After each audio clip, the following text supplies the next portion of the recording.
आज के वीडियो के अंदर आप लोगों को शिव पुराण की एक छोटे से अध्याय के बारे में जानकारी देखने को मिलेगी कि किस प्रकार भगवान शंकर का पूर्ण रूप है काल भैरव। तो दोस्तों वीडियो को पूरा जरूर देखें, साथ ही अपने दोस्तों के साथ शेयर जरूर करें। एक बार सुमेरु पर्वत पर बैठे हुए ब्रह्मा जी के पास जाकर देवताओं ने उनसे अविनाशी तत्व बताने का अनुरोध किया। शिव जी की माया से मोहित ब्रह्मा जी उस तत्व को न जानते हुए भी इस प्रकार कहने लगे, मैं ही इस संसार को उत्पन्न करने वाला स्वयंभू अजन्मा एकमात्र ईश्वर अनादि भक्ति ब्रह्म घोर निरंजन आत्मा हूँ। मैं ही प्रवृत्ति और निवृत्ति का मूलाधार सर्वलीन पूर्ण ब्रह्म हूँ। ब्रह्मा जी ऐसा कि पर मुनि मंडली में विद्यमान विष्णु जी ने उन्हें समझाते हुए कहा कि मेरी आज्ञा से तो तुम सृष्टि के रचयिता बने हो, मेरा अनादर करके तुम अपने प्रभुत्व की बात कैसे कर रहे हो। इस प्रकार ब्रह्मा और विष्णु अपना अपना प्रभुत्व स्थापित करने लगे और अपने पक्ष के समर्थन में शास्त्र वाक्य उद्धृत करने लगे। अंततः वेदों से पूछने का निर्णय हुआ तो स्वरूप धारण करके आए चारों वेदों ने क्रमशः अपना मत 6 इस प्रकार प्रकट किया।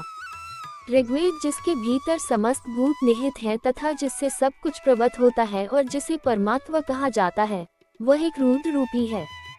यजुर्वेद जिसके द्वारा हम वेद भी प्रमाणित होते हैं तथा जो ईश्वर के संपूर्ण यज्ञों तथा योगों से भजन किया जाता है, सबका दृष्टा वह एक शिव ही है। सामवेद जो समस्त संसारी जनों को भरमाता है, जिसे योगी जन ढूंढते हैं और जिसकी भांति से सारा संसार प्रकाशित होता है, वे एक त्रयंबक शिव जी ही है। अथर्ववेद जिसकी भक्ति से साक्षात्कार होता है और जो सब या सुख दुख अतीत अनादि ब्रह्म है, वे केवल एक शंकर जी ही है। विष्णु ने वेदों के इस कथन को प्रताप बताते हुए नित्य शिवा से रमन करने वाले दिगंबर पीतवर्ण धूली दूसरे प्रेमनाथ कुबेटाधारी सर्वावेष्टित वृपन वाही निःसंग शिव जी को पर ब्रह्म मानने से इनकार कर दिया। ब्रह्मा विष्णु विवाद को सुनकर ओंकार ने शिव जी की ज्योति नित्य और सनातन पर ब्रह्म बताया, परंतु फिर भी शिव माया से मोहित ब्रह्मा विष्णु की बुद्धि नहीं बदली।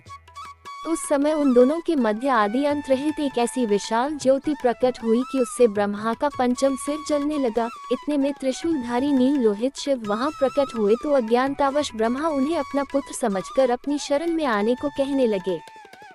ब्रह्मा की संपूर्ण बातें सुनकर शिव जी अत्यंत क्रोध हुए और उन्होंने तत्काल भैरव को प्रकट कर उससे ब्रह्मा पर शासन करने का आदेश दिया।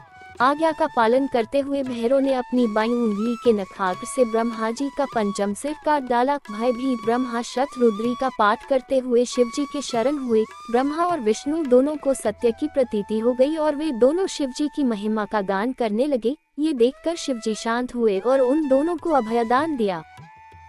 इसके उपरांत शिव जी ने उसके भीषण होने के कारण भैरव और काल को भी भयभीत करने वाला होने के कारण काल भैरव तथा भक्तों के पापों को तत्काल नष्ट करने वाला होने के कारण पाप भक्षक नाम देकर उसे काशीपुरी का अधिपति बना दिया। फिर कहा कि भैरव तुम इन ब्रह्मा विष्णु को मानते हुए ब्रह्मा के कपाल को धारण करके इसी के आश्रय से भिक्षावृत्ति करते हुए वाराणसी में चले जाओ। वहाँ उस नगरी के प्रभाव से तुम ब्रह्म हत्या के पाप से मुक्त हो जाओगे।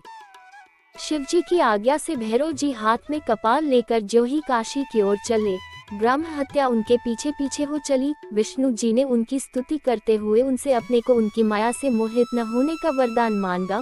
विष्णु जी ने ब्रह्म हत्या के भैरव जी के पीछा करने की माया पूछना चाही तो ब्रह्म हत्या ने बताया कि वह तो अपने आप को पवित्र और मुक्त होने के लिए भैरव का अनुसरण कर रही है। भैरव जी ज्यों ही काशी पहुँचे त्यों ही उनके हाथ से चिमटा और कपाल छूटकर पृथ्वी पर गिर गया और तब से उस स्थान का नाम कपाल मोचन तीर्थ पड़ गया। इस तीर्थ में जाकर सविधि पिंडदान और देव पितृ तर्पण करने से मनुष्य ब्रह्म हत्या के पाप से निवृत्त हो जाता है। तो दोस्तों कैसा लगा आज आप लोगों को हमारा वीडियो? आशा करते हैं सभी को पसंद आया होगा। पसंद आया तो हमारे चैनल को सब्सक्राइब करना ना भूलें।